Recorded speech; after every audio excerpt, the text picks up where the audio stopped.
नमस्कार दोस्तों, मैं अंकुर उपाध्याय स्वागत करता हूं आप सभी का एक बार फिर से अपनी नई वीडियो में। दोस्तों 2025 में पैसा नहीं बना, क्या 2026 में बनेगा? जवाब है बनेगा। क्यों? क्योंकि सारी की सारी ब्रोकरेज हाउसेस बुलिश हैं इस समय। आप ज्यादातर फॉरेन ब्रोकरेज हाउसेस की रिपोर्ट उठा के पढ़ो, वो निफ्टी पे यहां से 12-15% तक की अपसाइड की बात कर रहे हैं। 28,000 से नीचे के तो किसी के लक्ष्य हैं ही नहीं इस समय, अगर आप नोटिस करो तो। वहीं दूसरी तरफ अगर मैं बात करूं, मेन जो कॉन्सेप्ट होता है जिसके बेसिस पे आपके ब्रोकरेज हाउसेस बुलिश होते हैं या बाजार ऊपर जाता है, वो है अर्निंग्स। अगर अर्निंग्स की बात करें तो जितना खराब समय था वो खराब समय आई थिंक निकल गया है और यहां से अर्निंग्स भी लौट रही हैं। हमने Q2 देखा, काफी स्ट्रांग था, जिसके बाद मुझे लगता है कि Q3 और स्ट्रांग होना चाहिए, स्पेशली इसलिए क्योंकि जो जीएसटी रिफॉर्म्स की बात हुई, जो जीएसटी रिफॉर्म हुए हैं उनका पूरा इंपैक्ट अब आएगा।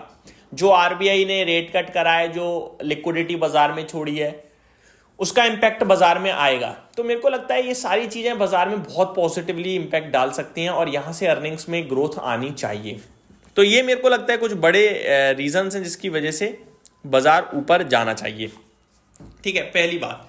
आगे मैं आप सभी के साथ बात करूं दोस्तों दूसरी चीज के बारे में, तो मेरा मानना यह है कि भारतीय बाजार करंटली 21 के पीई पे खड़ा है और 21 के पीई पे अगर हम डबल डिजिट ग्रोथ देने में सफल होते हैं अर्निंग्स पे, तो भारतीय बाजार ऊपर चला जाएगा। और इनकेस हम नहीं जाते हैं डबल डिजिट ग्रोथ के लिए, तो फिर भारतीय बाजार में थोड़ा और दिक्कत दिख सकती है। आपको गिरावट नहीं दिखती है, मुझे दिक्कत दिखती है। अब दिक्कत और गिरावट में फर्क होता है, मैं आपको बताना चाहूंगा।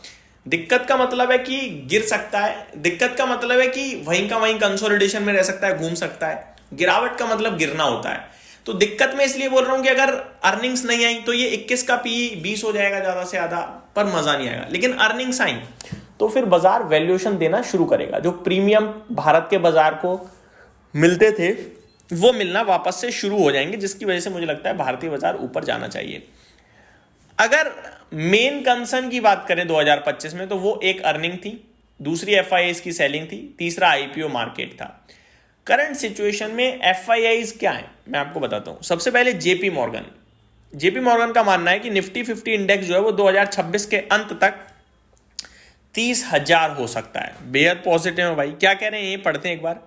Expect Nifty 50 to rise 30,000 by end 2026 on the back of tax cuts, interest rate reductions, and strong domestic investment trends.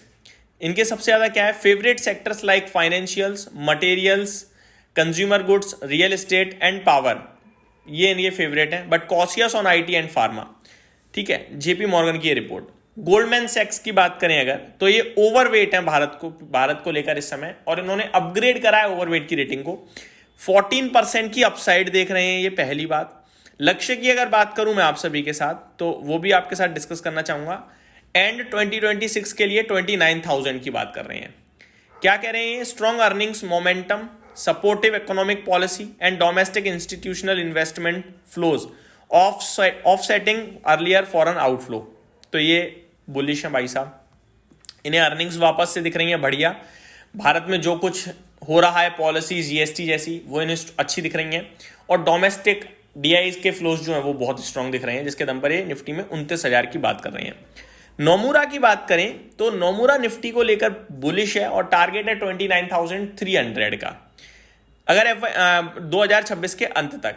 बात करें इन्हें क्या अच्छा लग रहा है? Driven by economic growth, improving earnings and supportive policies suggest certain sectors could show strong performance in the coming period. तो ये पॉजिटिव है। अगर बात करें यूबीएस की, पहले की रिपोर्ट है इनकी, थोड़ा सा इन्होंने क्या कहा है? Caution that Indian markets might face slower return in 2025 due to high valuations.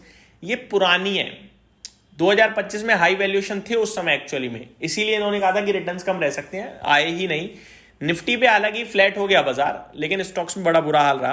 But अभी करंट सिचुएशन में अगर आप देखें तो वैल्यूएशन अब रीजनेबल हो गए, 21 का पी है, और भारत जैसा प्रीमियम मार्केट 21 का वैल्यूएशन डिजर्व करता है। ठीक है। तो ये सारी चीजें अगर आप देखोगे तो पॉजिटिव लगती हैं मुझे, और ब्रोकरेज हाउसेस भी exactly similar type of commentary देते हुए दिखे आप सभी को। अब सवाल ये उठता है कि आपको यहाँ से क्या करना चाहिए। तो वो सिंपल है, आपने बुरा समय देखा है करीब 15 से 17 महीने का। 2024 जुलाई से बाजार खराब होना शुरू हुआ था, दिसंबर 2025 चल रहा है। अब आपके लिए पॉलिसीज तो बहुत स्ट्रांग रहेंगी मुझे लगता है, आपके लिए वैल्यूएशन रीजनेबल हो गए हैं, सस्ते नहीं कहूँगा, रीजनेबल कहूँगा। स्टॉक्स की ऐसी पिटाई पड़ी है कि आधे आधे दाम पे उपलब्ध है आपके लिए, अर्निंग्स आ रखी हैं। तो मेरे को लगता है अपॉर्चुनिटी बहुत है, केवल पिक करके अपने आप पोर्टफोलियो भरने की जरूरत है बस।